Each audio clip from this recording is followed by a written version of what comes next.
Now welcome to another edition of News from Naboo with Thor's Lightning Takes. And let's get right to the news.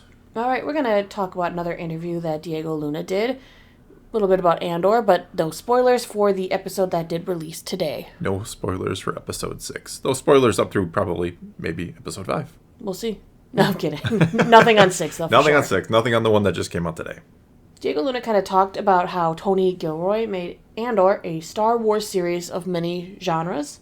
Diego Luna spoke about how Andor is kind of jumping between different tones as well. One week we might get like an action adventure like you'd expect from Star Wars. The next week it will start from scratch and turn into a political spy thriller.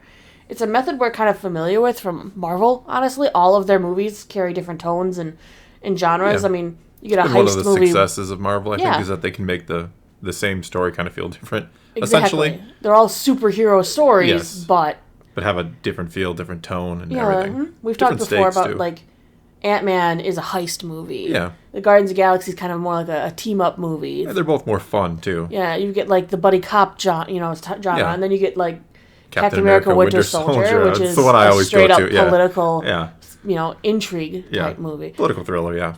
So they jump around, and that's a good thing. It keeps everyone on their toes. It was keeping things fresh. Yes. So TV Line spoke with Luna, and he said, "We have 12 episodes to cover a year, so what happens with the series?" And again, I blame Tony Gilroy, is just when you understand what the show is going to be like, what kind of tone you're going to be in, what characters are going to be around, and what the setting is. The series will take you somewhere else, and you will go and start from scratch. Interesting that he keeps saying tone. I mean, the first 6 episodes, I would say, have all had the same tone. I don't feel a tone shift. Yeah. I feel a little bit of a genre flipping. The first arc does feel a little different from the second arc. It had flashbacks in the first arc, no flashbacks here. It was more of kind of like a one bad day for Cassian versus now we have this heist. But tone has been like kind of the same, I would say. I agree. I don't see these tone shifts that they're talking about. Everything feels very much the same. High stakes, high energy, high intrigue the entire time. I haven't really felt tonal shift. One thing that's interesting is he did bring up again that this is a year. So far, it's been a matter of a week. Literally. Yeah, it has a matter been. of a week. Because And quick interjection, if there's a lot of background noise, we have actually a tornado warning right now, so but we're dedicated, we're I guess. dedicated. We're just going to keep going but yeah, there's rain, so there might be some background noise. I don't know. If we just cut out entirely, the tornado came. That's But anyway, a bleak thing to say, but yeah. I know. We would never be able to post it, so if you're hearing this, we made it. That's frightening. Alright, so he kind of goes on to say that the way the series can transform to be, yes, the adventure and action piece that you would hope a Star Wars is, then it will run and turn into a spy thriller and become very political. Then in a moment, become very intimate and character-driven, and then back to the big scope.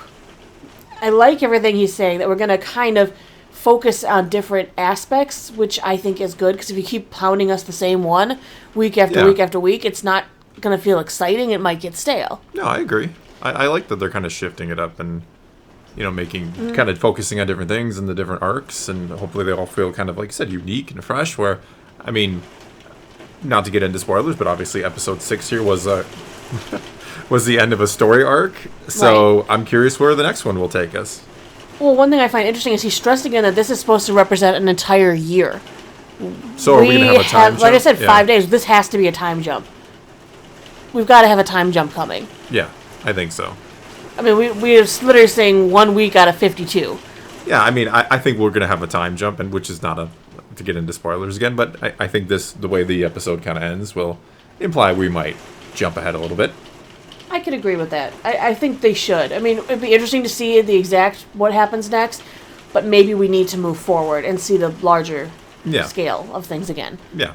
And it will continue to kind of explore different genres. And they say tones, but in this article, but I don't feel it yet, so we'll see if we get a good tonal shift. Tony Gilroy has created a show that manages to find like different ways to explore characters and show us different parts of the galaxy, showing us them at their lows, at their highs. It's very interesting. I mean, those first 3 episodes followed Cassian on Ferrix with, 2 episodes of a slow build-up, followed by that explosive 3rd episode with, Cassian leaving the planet.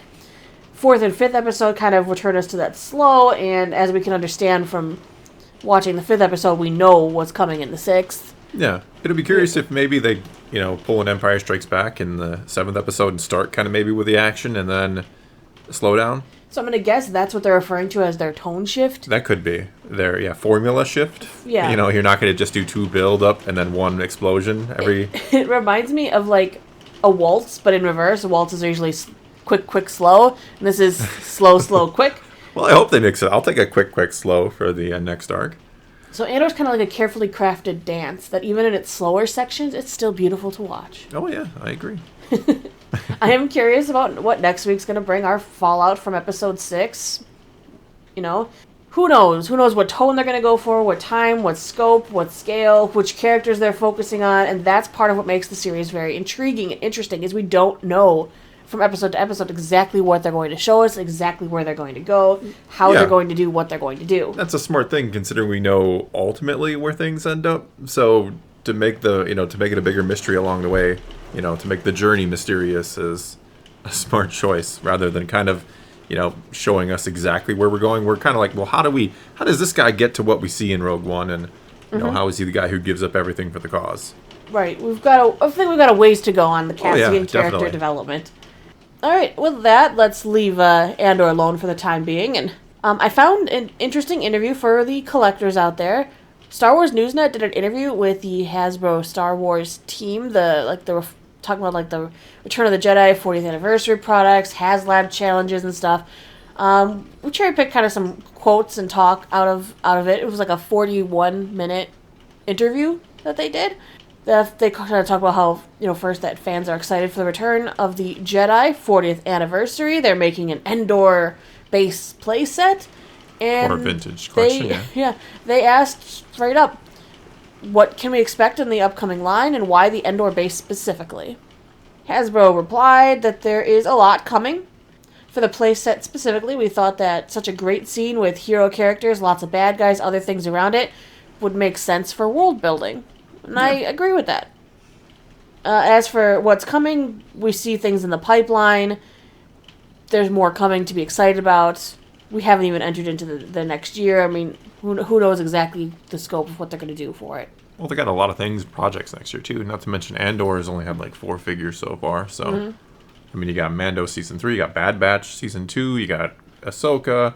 Yeah. You've got Skeleton Crew, you've got another Visions they could potentially do figures they didn't do the first time around. No, they did not. It was disappointing. Tales of the Jedi, potentially. I mean, there's a lot of things this next year is going to be jam-packed full of Star Wars. I want a baby Ahsoka with mom. Actually. You might get it. Who knows? No. Yeah, you probably won't. But all right. Well, next, Star Wars Newsnet brought up the criticism on their move from the plastic packaging to the windowless box. So they didn't fully, they didn't softball them. They didn't bend the knee and serve up questions. And they mentioned that, you can't see the figures prior to the purchase. There have been incidents of stolen figures, and asked if there's any plans to go back to the packaging. The Hasbro representative said, it's a good question. We have seen it before in these types of interviews. We're very proud of Hasbro for doing what's right for the environment and for, future generations as they see it. They're proud to work with a company with that level of dedication. That being said, the conversations are happening. They're not totally being ignored about this issue. And they've dedicated a team to monitor, address, and look into things like that. That's really a non-answer in my opinion. Well, yeah, I mean, they can't... When you make a big deal out of trying to, quote-unquote, save the environment with... you're making plastic toys still, but, you're making the big deal out of saving the environment by not going plastic bubble. It's kind of hard to say, well, because our customers don't want it, we don't care about the environment anymore. Well, and they're ignoring things that are other things that are causing pollutants. I mean, sure, the way they ship. Yeah, we got to figure dragged across the country in a in a truck. And yeah, the irony is we had a figure shipped to us the other day, a non-plastic bubble kind of one, and it was wrapped in plastic. Which I actually wrote a review to Target thanking them for wrapping it in plastic, because they would stick like the order sticker right on the box. Yeah. And because they put it in a plastic bag first and then stuck the sticker on, I'm like, well, thank you. Yeah. Thank you for not marring my packaging. I mean, I get the gesture. It seems like it's kind of like a strange gesture, considering, I mean, it destroys mint and package collecting too. Plus you have the roulette of has somebody tampered with it if you buy it in the store. So, I don't know. I get wanting to try to help the environment, certainly, but is this the effort that's going to make a difference? I don't know. All right, next, Star Wars News Net asked, products for Star Wars content is coming later and later from the premiere. I mean, yes. The Bix figure that we pre-ordered isn't supposedly hitting the shelves until next summer. And are there any plans to fix these timelines? Hasbro responded that they're working very closely with Lucasfilm on getting the content downloads, and having conversations with them. So it kind of sounds like they might be passing the buck a little bit. I mean, there are characters that come out a little later than the moment of the show. I mean, some of them, the timelines are weird because they say it comes out way late, and then we're already getting some of them. It's bizarre. A lot of times it'll say next year, and it shows up a week later, or they'll even have people reviewing it before they even announce it and say it's going to be a year later. I've seen that happen as well. So they just say that they trust their partnership with Lucasfilm and making pretty much that choice for them in a way. They're holding things back to keep things secret, and that is important, but sometimes it's just meh. I think they don't want to end up with any more Constable Zuvios, where you make he's kind of the figurehead of a figure that was kind of worthless, considering he doesn't actually show up even in the movie. I think he might have been glimpsed. He's in the background briefly, for 0.5 of a second. Literally 0.5 of a second. Not like a background alien that you actually focus on for a moment or can see. And I think that's kind of what their line of thought is. They don't want, Lucasfilm to say, these are the figures you should make, and then it ends up they get cut from the show. And lastly, they asked what the team has learned when approaching HasLab. Because obviously we know that some of the projects have not been funded. You still have. So that's what they've learned when approaching the next HasLab. We're responded with, we're constantly looking at learnings across brands on our own team and listening to fans at conventions. So they've been getting taking in a lot of feedback from what it sounds like. There can be, and they also go to this, which is always what gets me. There can be what feels like toxicity online with it's anonymous, but when people are face to face, it's amazing. So he's not wrong. When you're face to face and you're getting criticism, people generally word it a bit nicer, but you also can't fully ignore the toxicity because it's is there? You have to read into it. Is there a legitimate complaint under these things? That word toxic. Everything is toxic when somebody disagrees with you now. It's kind of, I know, and I'm not saying there is no toxicity online. I'm not saying people don't get irrationally angry over toys or movies or shows. Certainly that happens. So it sounds like they're pretty much ignoring you if you rant at them online. If you're face to face with them, they'll listen. But I mean, these things are, to go with that, I mean, these things are important to people. A lot of people have been collecting for decades. These movies, Star Wars, people have been watching their entire life. So these are important things to them, so they get passionate about it. You don't get toxic and angry over things you don't care about, right? Right, but at the same time, you can be fans civil. Do go too far. Sure. I mean, yes. If you legitimately listen to a complaint, be like, you're mad about the Rancor not being made like one of us is. Yeah, no, we're both mad. I wanted the Rancor, just they charge too much, and that's not what they're not understanding. For one, you're charging way too much money. Attacking them, going, it's a money grab. This is stupid. They're just try and word everything more civilly because they're still people you're still too, right? Talking to a human being, whether you want to acknowledge that you are or not.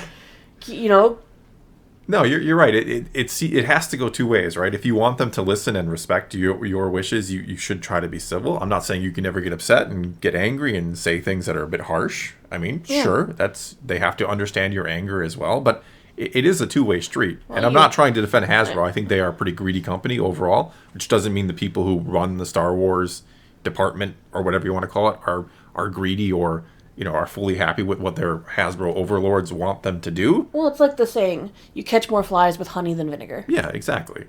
You can still be angry and upset about something, but you don't have to lash out in a way that's not productive. The people designing these figures and these HasLab projects, I'm sure they're not setting the price. No, it's not their fault. Yeah, I'm sure a lot of them have the passion and wish they could, make these things decently priced so more people can afford them. You can't tell me that person who built that prototype Rancor didn't want that project. Oh yeah, exactly. So it's a tricky thing because you have to understand the passion from the fans. You can't just say they're toxic when they're making good points and maybe doing it a little too angrily.